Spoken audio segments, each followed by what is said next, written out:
Assalamualaikum warahmatullahi wabarakatuh. Alhamdulillahirrabbilalamin. Wassalatu ala nabi. Baiklah, langsung saja. Ini pertemuan terakhir pada pembelajaran prakarya kelas 11. Ya, insya Allah kita akan bahas tentang masalah laporan kegiatan usaha pembenihan ikan konsumsi. Pertama yang perlu kita bahas itu adalah pengertian dari laporan kegiatan usaha tersebut.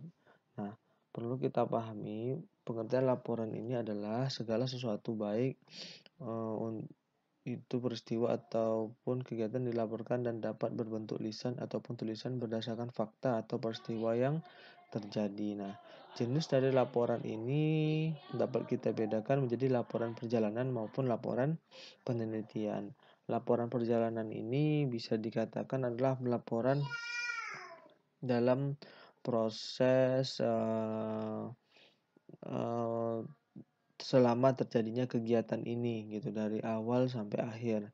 Dan laporan penelitian ini bisa berupa temuan-temuan ataupun eh, rancangan dari awal sehingga menjadi sesuatu usaha itu. Nah, itu yang perlu dilaporkan baik segi eh, keuangannya, segi jenis usaha yang mau dibangun seperti apa. Nah, detailnya itu ada di laporan penelitian. Ya, itu jenisnya ada dua.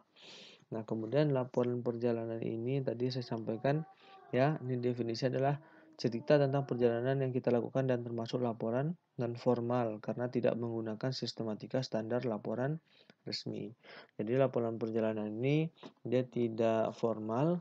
Nah, kenapa tidak formal? Karena dia berarti dia nanti di situ bisa dipaparkan pada tahap pendahuluan atau di bagian bab 1 gitu ya. Jadi dia tidak sistematik, maksudnya itu dia tidak ada nanti perlu harus merincikan anggaran sekian sekian sekian gitu ya. Tidak ada standar resminya.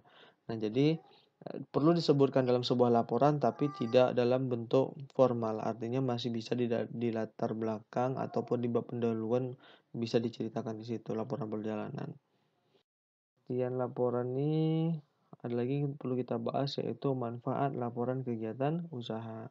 Nah, ada beberapa manfaat. Yang pertama itu adalah dapat membantu wirausaha untuk mengembangkan usaha dan menguji strategi dan hasil yang diharapkan dari sudut pandang pihak lain atau investor. Artinya namanya kita membuat sebuah laporan, tentu contoh kita membuat usaha rumah makan ikan apa begitu. Nah, kemudian kita ngajukan proposal ke koperasi gitu. Nah, jadi tentunya yang orang memberikan bantuan ini ingin mendapatkan, iya benar nggak sih ini dijalankan? Makanya kita perlu namanya membuat laporan dari rancangan awal segala macam, apakah sesuai dengan proposal yang kita usulkan dari awal. Nah, jika sesuai maka ini insya Allah tidak akan dipermasalahkan oleh pihak lain atau pihak investor itu tadi. Nah, ini manfaat pertama. Manfaat kedua adalah membantu wirausaha untuk berpikir kritis dan objektif atas bidang usaha yang akan dijalankan.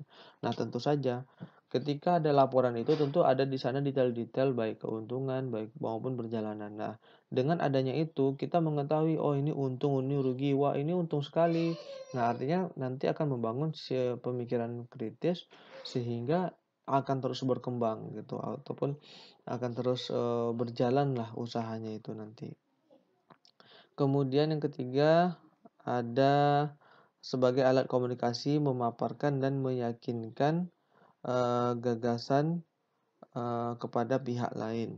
Nah, jadi inilah tadi fungsinya ya sebagai alat komunikasi. Nah, seperti definisi di awal juga sudah saya jelaskan bahwa ini sebagai alat komunikasi ya. Kan tadi dijelaskan ada verbal atau non verbal. Nah, ini bisa dikatakan adalah bentuk tulisannya itu tadi. Nah, jadi dipaparkanlah seluruh laporan itu bukan hanya dalam bentuk lisan tapi juga tulisan yaitu berupa print out, mungkin dipaparkan angka-angka dan detail-detailnya sehingga para investor tadi puas dengan uh, bantuan yang diberikan oleh investor tadi. Dan terakhir adalah manfaatnya bisa membantu meningkatkan keberhasilan wirausaha. Nah, itu tadi yang saya sebutkan sesuai dengan ini tadi, membantu wirausaha untuk berpikir kritis. Nah, jadi dengan adanya laporan ini juga untuk meningkatkan. Jadi ketika seandainya ini nampak perkembangan dari usaha itu meningkat, tentu investor tadi akan meningkatkan lagi pemasukan bantuan dananya, bahkan kalau bisa tidak dibantu lagi oleh investor, bahkan dia bisa berdiri sendiri karena usahanya jalan lancar gitu kan. Nah, jadi ini manfaat laporan ya. Kita akan mem Nah, yang kedua kita akan membahas menganalisis laporan. Nah, laporan ini yang kurang lebih ya sama kita definisikan tadi sebagai alat pemberitahuan atau pertanggungjawaban dari suatu tim kerja yang disusun secara lengkap, sistematis, dan kronologis. Lengkap ini jelas detail dari awalnya, sistematis ini antara A dan B itu saling berhubungan dan saling eh, berkorelasi lah, terhubung gitu ya. Dan kronologis ini dia sesuai dengan cerita yang terjadi di lapangan tuh sesuai tercantum pada sebuah laporan ini ya. Hal-hal yang dianalisis dalam sebuah laporan itu apa saja? Nah, yang pertama itu kita dapat menyimak laporan dengan seksama sehingga dapat menangkap informasi yang disampaikan secara utuh dan lengkap serta terperinci. Nah, yang kedua itu analisisnya yang perlu dilakukan adalah memahami isi laporan dari bentuk, isi maupun kebahasaan. Jadi ini kebahasaan ya maksudnya ya. Jadi dari bentuk isi itu maksudnya adalah isinya apakah bisa mencangkup dari semua yang kita harapkan atau tidak. Bentuknya seperti apa sih laporannya? Apakah verbal ataupun non verbal? Tergantung kita bagaimana maunya menganalisis. Kalau cukup dengan lisan saja ya sudah tuh. Tapi angka baiknya selain dipapar dengan lisan, bagusnya dipaparkan dengan tulisan. Karena apa? Bisa nampak kita angka-angka itu dan betul-betul terbukti. Karena namanya laporan, tentu ada situ nanti kwitansi segala macam, kita harus nampak, bukan hanya sekedar omongan. Ya, dan kebahasaan. Gunanya apa? Namanya kita manusia kan berkomunikasi. Nah, jadi kalau komunikasi itu harus dengan bahasa yang betul-betul dipahami oleh kedua belah pihak. Jangan yang satu bahasanya A, yang satunya bahasanya B, jadi nggak nyambung nanti. Makanya itu penting. Nah, yang ketiga itu menguraikan secara detail atau rinci pokok-pokok isi laporan. Nah, jadi dalam ini yang perlu analisis adalah kita perlu menguraikan juga rinci-rinci pokok isi laporan itu apa saja. Nanti makanya setelah ini ada slide-nya ini ya, contoh kerangka pembuatan laporan bab 1, bab 2, bab 3 gitu. Nah, kita tahu mana sih kita masih bicara umum, mana sih kita bicara detailnya di mana gitu. Nah, yang keempat itu melakukan pengecekan terhadap setiap hal yang dilaporkan secara detail dan cermat. Nah, jadi setelah dipaparkan tadi, kita perlu secara sesama untuk memperhatikan apakah laporan ini sesuai dengan yang terjadi di lapangan. Makanya di definisi ini disebutkan sesuai dengan kronologis, ya. Disusun lengkap, sistematis, kronologis. Nah, inilah kita harus ngecek di sini nanti dengan cermat. Kemudian melakukan pengecekan terhadap setiap hal yang dilaporkan secara detail dan cermat. Oh, udah tadi ya, maaf ya, tercopy. Oke, kemudian yang kelima, tidak mencampur adukan antara fakta yang bersifat objektif ya. Fakta ini yang bersifat objektif dan opini atau pendapat yang cenderung bersifat subjektif. Nah, kalau objektif ini sesuai dengan data ya. Sedangkan subjektif ini hanya mengira-ngira, oh mungkin kira-kira pendapatan kami di bulan kemarin kurang lebih sekitar dua setengah lah gitu. Nah, itu tidak berlaporan seperti itu. Namanya laporan tidak bisa mengatakan secara subjektif, tapi harus objektif. Nah, tidak mencampur adukkan antara subjektif dan objektif. Boleh tidak saat dalam laporan itu ada subjektif? Boleh. Cuman tidak dalam inti pembahasan, tapi dalam mungkin analisa pasar segala macam mungkin boleh-boleh saja gitu ya. Nah, namun di sini tidak bisa dicampur adukkan. Kita dalam laporan itu harus dipisahkan mana laporan objektif, mana laporan subjektif. Gitu ya. Nah, yang keenam, melakukan kajian terhadap kebenaran atau ketepatan hasil laporan tersebut.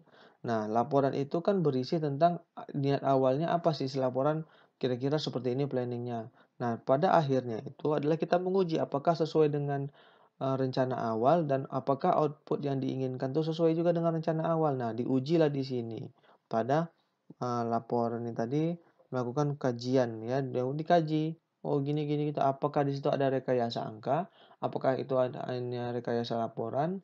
Nah, itu perlu dianalisa karena laporan itu penting juga ya. Maka perlu dikaji terhadap kebenaran atau ketepatan hasil laporan tersebut. Betul nggak? Tepat nggak laporan ini? Gitu ya.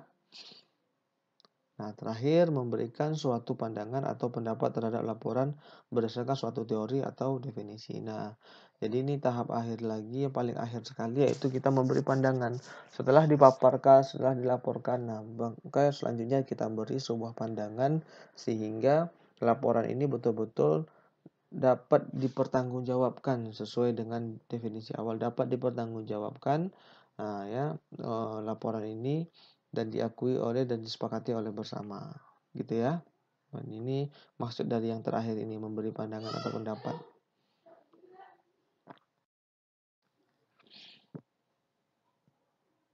Baik, ini terakhir membuat laporan kegiatan usaha. Berikut pedoman dalam susunan pembuatan laporan usaha.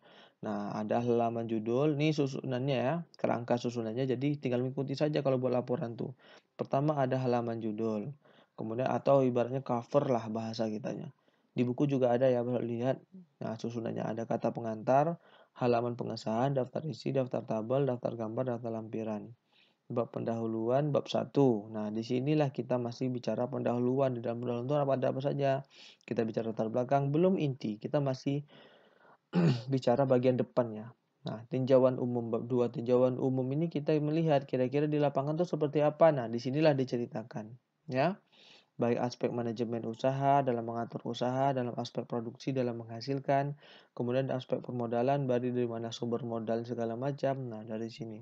Ada di bab 2. Di sini juga akan dibahas tentang perhitungan-perhitungannya tadi ya. Nah, yang terakhir itu ada aspek pemasaran. Nah, bagaimana sih cara pemasaran? Nah, di situ di susunan keempatnya. Terakhir adalah bab 3 yaitu bab penutup. Ya, bab penutup inilah gitu-gitunya namanya kita ada pembukaan tentu ada penutup gitu ya. Tinggal mengucapkan salam kemudian di situ boleh kita masukkan saran-saran untuk laporan kita. Oke, mungkin saya rasa itu saja karena tidak terlalu sulit. Jadi jika nanti ada yang perlu kita diskusikan, boleh kita diskusikan ya. Baik, mungkin itu dulu pertemuan hari ini. Alhamdulillah insya Allah ini adalah pertemuan terakhir dari semester ini. Mudah-mudahan bisa dipahami. Jadi nanti apapun apabila ada pertanyaan, boleh kita diskusikan di grup Telegram ataupun di Classroom. Kurang dan lebih saya mohon maaf. Wassalamualaikum warahmatullahi wabarakatuh.